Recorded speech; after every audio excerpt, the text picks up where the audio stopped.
एक बार की बात है,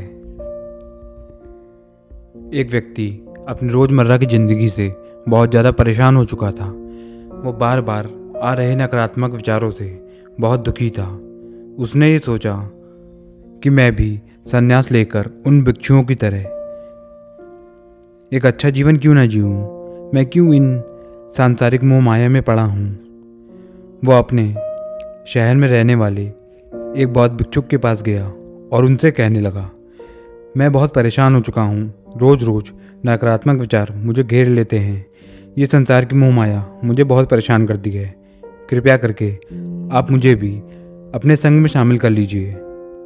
इस पर वो बौद्ध भिक्षुक बोले, ठीक है, जिस तरीके से मेरे आश्रम में 1000 शिष्य रह रहे हैं, जो भी वो खा रहे हैं और जिस प्रकार के कपड़े वो पहन रहे हैं, वो सब तुम्हें भी पहनने पड़ेंगे और उन्हीं की तरह जीवन को व्यतीत करना पड़ेगा।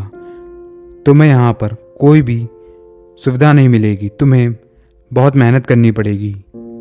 वह व्यक्ति बोला, जी मैं मेहनत करने को पूरी तरीके से तैयार हूँ।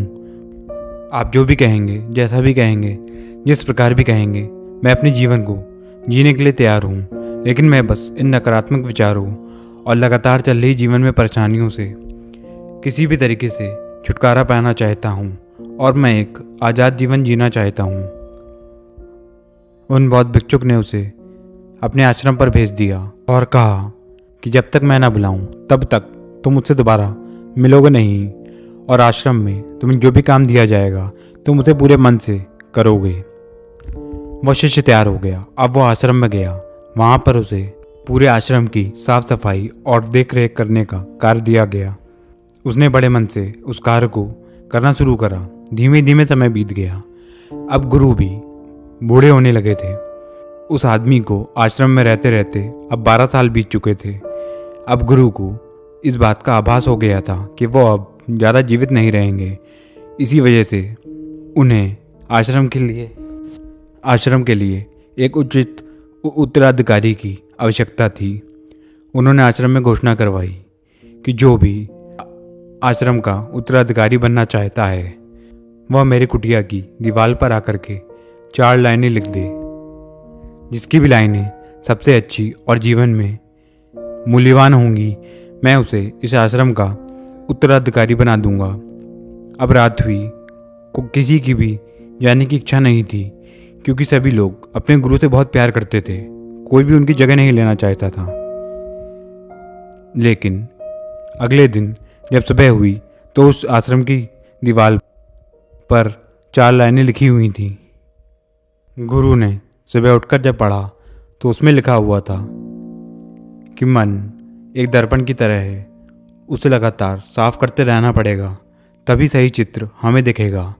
अगर हम मन को लगातार साफ नहीं करेंगे और उसकी धूल को यूं ही जमा रहने देंगे तो कभी भी सच्चाई हमारे सामने नहीं आ पाएगी।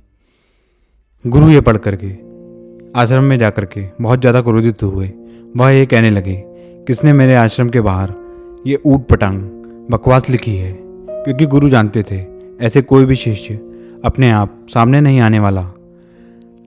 लेकिन गलती होने पर अपनी गलती मानने के लिए वह शिष्य जरूर सामने आएगा।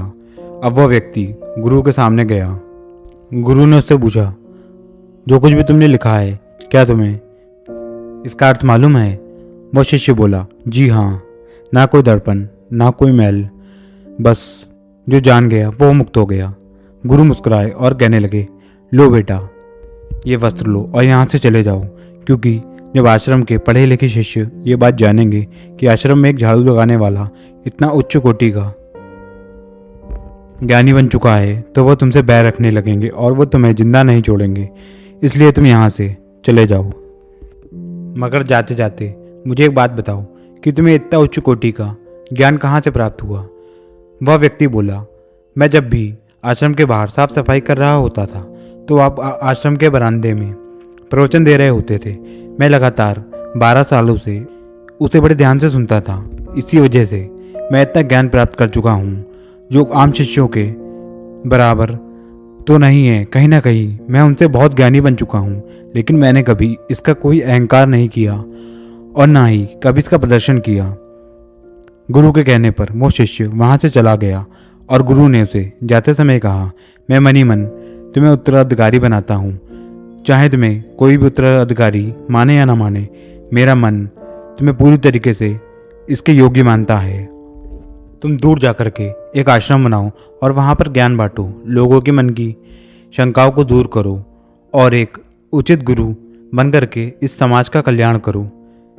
ये बात तो उसी तरीके से हुई जैसे बौद्ध समाज की नींव रखने वाले गौतम बुद्ध ने अपने शिष्य को भी यही बात समझाई थी और उन्होंने कहा था कि जब तुम्हारे मन की सारी व्यथाएं शांत हो जाएं तो तुम भी जा करके समाज का कल्याण करो।